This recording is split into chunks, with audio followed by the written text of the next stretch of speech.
Now we're back on the top here. I just want to make sure that this converter lines up. So we open up this band a little bit. And just wiggle that converter right up to the exhaust manifold. Now once you've got it all positioned up correctly, look, I've just kind of squeezed that together. It will pretty well hold itself in tight. There's not much space in here at all. So if you've got quite a big gap in here, it's probable that your band is not clamped down correctly. And I'll spend a bit more time to position it. Now particularly if you're reusing your old clamp, be sure not to over tighten this.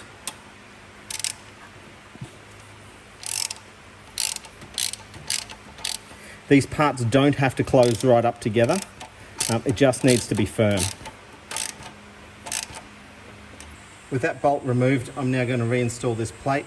The longer side goes underneath, and you can just kind of feed it in.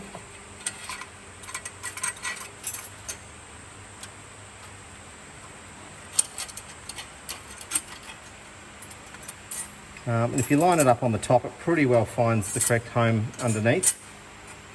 Just zip one of these bolts back on just to hold it in place. Next I'm going to go around and do up all of the bolts for the exhaust manifold. Now I was a bit overzealous in putting this pipe in here because it's now really difficult to get to a couple of those bolts. So we're just going to zip this off.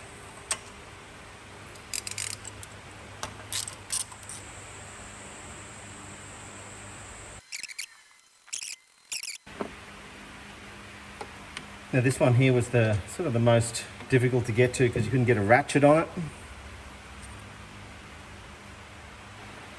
But as long as those threads are free and you can run it in with your fingers, it doesn't take too long because then you just tighten it up with the spanner.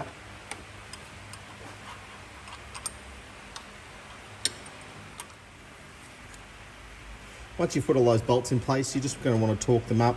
I'm going to start in sort of around the middle and just sort of work my way out. I'll do a couple of passes. It's 8 Newton meters or 71 inch foot-pounds, but I'll put the info in the description anyway.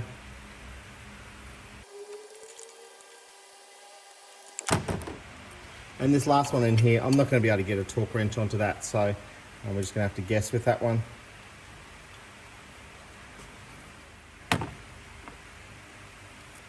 Now, take 2 on the oil feed pipe. The washers are still in place.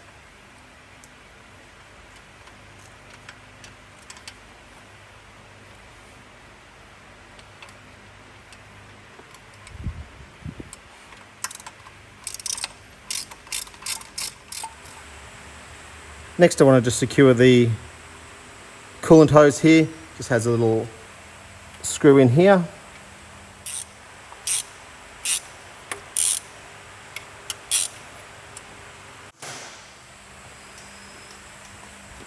While we're here, we'll just pop that pipe back onto this one.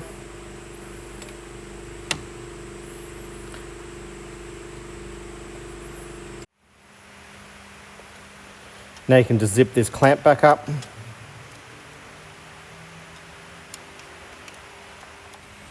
Next, I just want to plug in the O2 sensor. I don't know if these normally have a clip somewhere that holds them in place, but this one just seems to be hanging in here.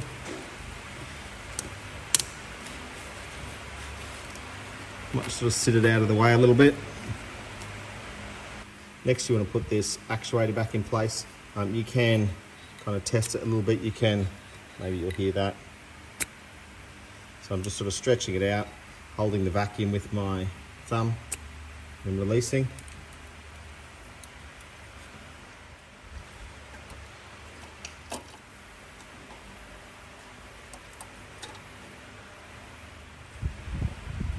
And then it's the 2 10mm nuts to secure this in place.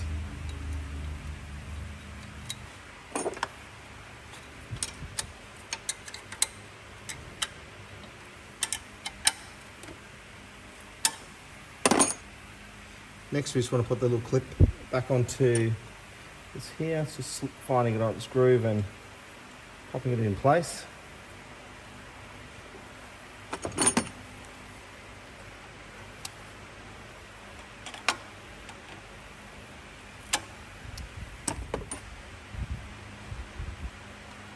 pop this vacuum hose back on. I'm going to grab these other pipes and get these on as well now.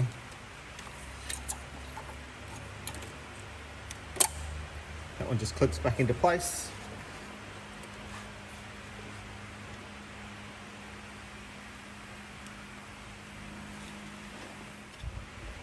Just push these on and make sure that the clamp is located nicely. And there's a little bit of wiring that sat on a bracket here, so we'll just clip that back in place as well.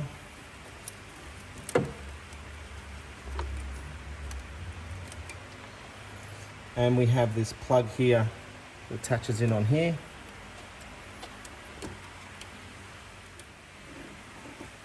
Now you might have a few little clamps that sort of hold these pipes and things together. Just make sure that they're all clipped in place and everything is securely located. Now I've also got the wire for the pressure switch here, and I noticed that the rubber here has come out. So we'll just make sure that this is all sitting correctly before we put it back together. So it should be something like that. Lock that in place.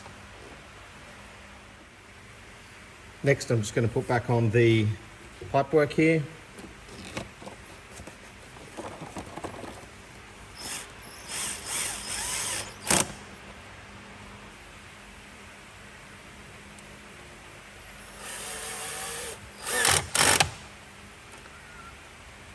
It's a little bit hard to see on camera, but we also have the pipework that goes under the turbo here.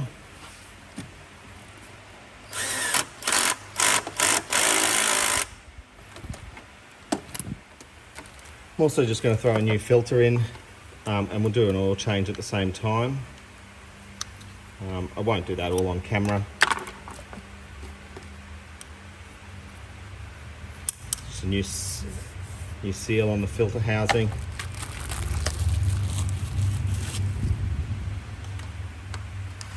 New filter in.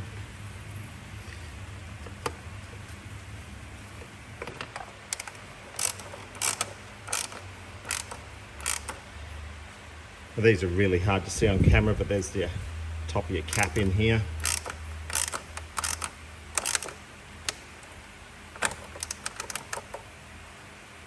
Next, I want to just get underneath the car and we'll do up those bolts for the exhaust.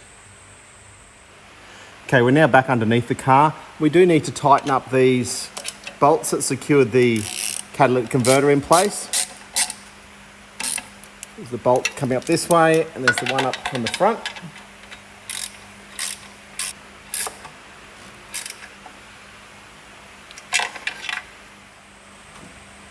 Next thing is I want to clean up this mess here. It looks like someone's recently had a go at it. There's a couple of new bolts. They've done 2 out of the 3. This one still looks okay, but this surface here is not good enough. It's not too bad on the actual converter itself, but we're going to clean this up a little bit and put a new gasket on. The gasket is going to take up some of these imperfections, but we'll try and get it still a little bit better than what this is.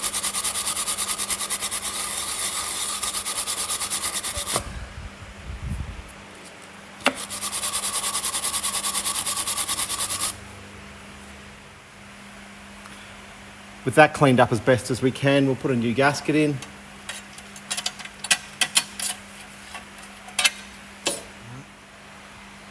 Now, as I was tightening them up, I ended up breaking that stud. So I've replaced the third one and I've got a nice matching bolt there. So that actually looks a whole lot better and I'm much happier with how that is, other than the 2 replaced and the one that's not. Now, the coolant that came out of this was quite new and fresh, so I'm just going to reuse it. I'll let that gurgle away here for a moment. Just going to quickly bleed out the cooling system. I do have some other videos for that. I will try and put a link somewhere on the page if I can make technology work. So the next thing I want to do is just pop this plug off here, which powers up our coils. If I pull that out of the way, that way I know the engine's not going to start. Now what I want to do is crank it over a few times just to build up some oil pressure, because that turbo would have had all the oil drain out of it. Also, we've just done an oil change as well, so there's going to be no oil in the system. So I'm going to crank it over for maybe 10 seconds, just let it sit for a little bit, crank for another 10, Let it sit for 5-10 seconds, then crank for about another 10.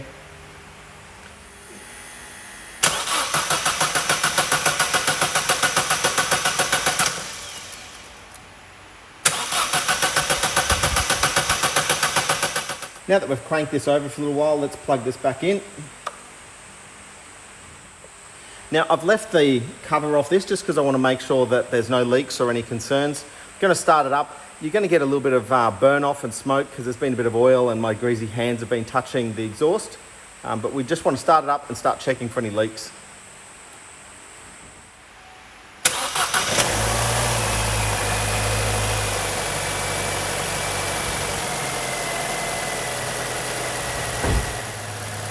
Hey, just going to let that run for a little while. You might start to see a little bit of smokes now coming off that exhaust. Okay, so we've had the engine running now for about a minute or so. You might be able to see that little bit of burn off coming up. That'll clear off in a few moments. I'm not seeing any leaks, so I'm pretty happy with how things have gone. We're going to run it for another 5-10 minutes. I'll put the heat shield back in place, make sure my coolant's okay, and I'll also do a pressure test. If you don't have access to a pressure tester, definitely be watching those coolant lines, particularly that one that you screwed into the block. Just looking for any potential leaks there. Hey, if you liked the video, give it a thumbs up. Have a look at some of my other videos. Any comments, questions or tips, leave them below.